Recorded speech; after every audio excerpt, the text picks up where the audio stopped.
welcome back to News Channel 3 Live at 9. Yeah, our next guest spent 2 years paddling all along hundreds of miles in the Mississippi River, sometimes alone for 5 to 6 days at a time. Wow, imagine that, and it's now all in a book. Renowned photographer John Guider captured his journey on film, snapping more than 10,000 pictures of people and places he saw along the way.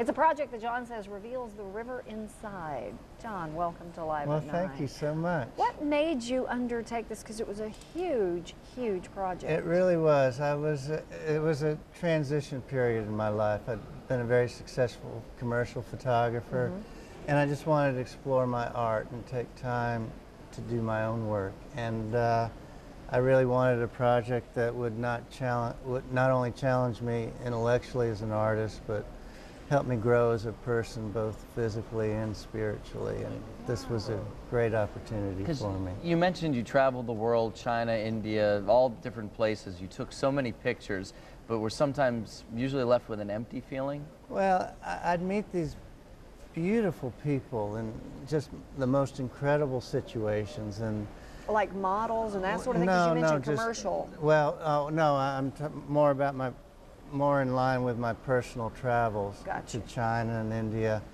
and going to these exotic locations and just seeing beautiful people and making images, but then not being able to communicate. And it really left me empty. I almost felt like I was stealing something, and because I really couldn't give back. You go to China, you make pictures, you come back with just these beautiful images, but there's no connection afterwards. That makes sense.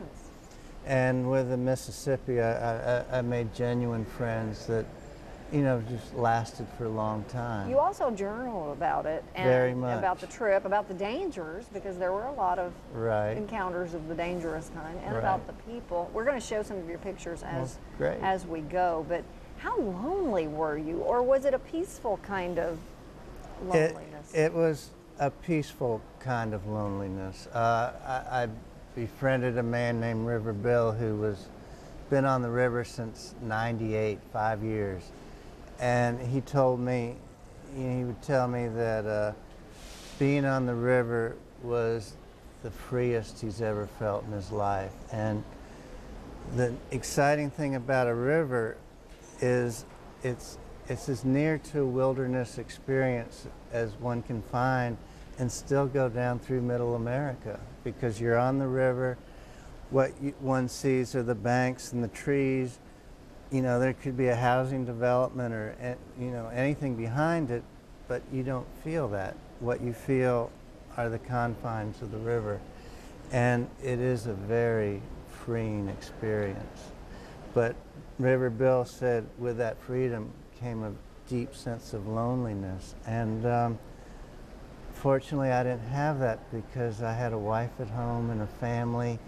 And that connection allowed me to just enjoy the process and the experience. So I was very fortunate. I have a very loving wife who... Well, I wanted to ask you, your wife and family, what was their reaction when you set out to do this? I mean, you were gone for a long time. My kids kind of know Dad's a little crazy, so they kind of expected something like that. My wife wasn't quite as thrilled, and but we worked through it. And you weren't gone the entire. You started this 5 years ago, but you did several little trips, right? I mean, not so little, but yeah. The first trip lasted 3 months, and I started. Actually, the romance of it was that I literally put a canoe in the creek that ran through my farm, and then took it from riverway to riverway all the way down to New Orleans, and just that connection of how, you know, somebody can be doing something somewhere and it leads to somewhere else. I can see canoeing is one thing, though, in a stream, and quite another in the mighty Mississippi. It is. Did you ever capsize or come close? I didn't capsize. I had the boat turned over at one point. It was interesting. I'd never canoed before, Oh. God help you. Great way to learn. No wonder your wife wasn't thrilled. I never really camped. You know, my idea of camping was to go with my child to Boy Scout weekends, and I'd sneak off and get in the car and sleep in the back. And so what was the most dangerous thing that happened to you? It was, you know, I was probably in 5 tornado warnings.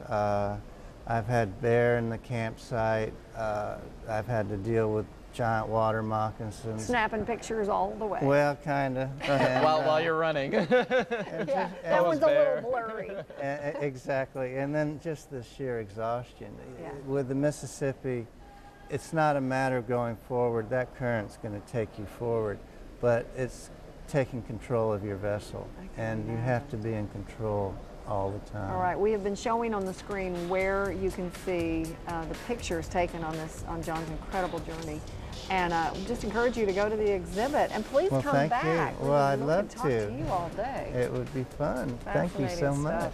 Thank you. Thanks so much. Well, I appreciate it. Up next, Cooking with Skirt Magazine. We'll be back.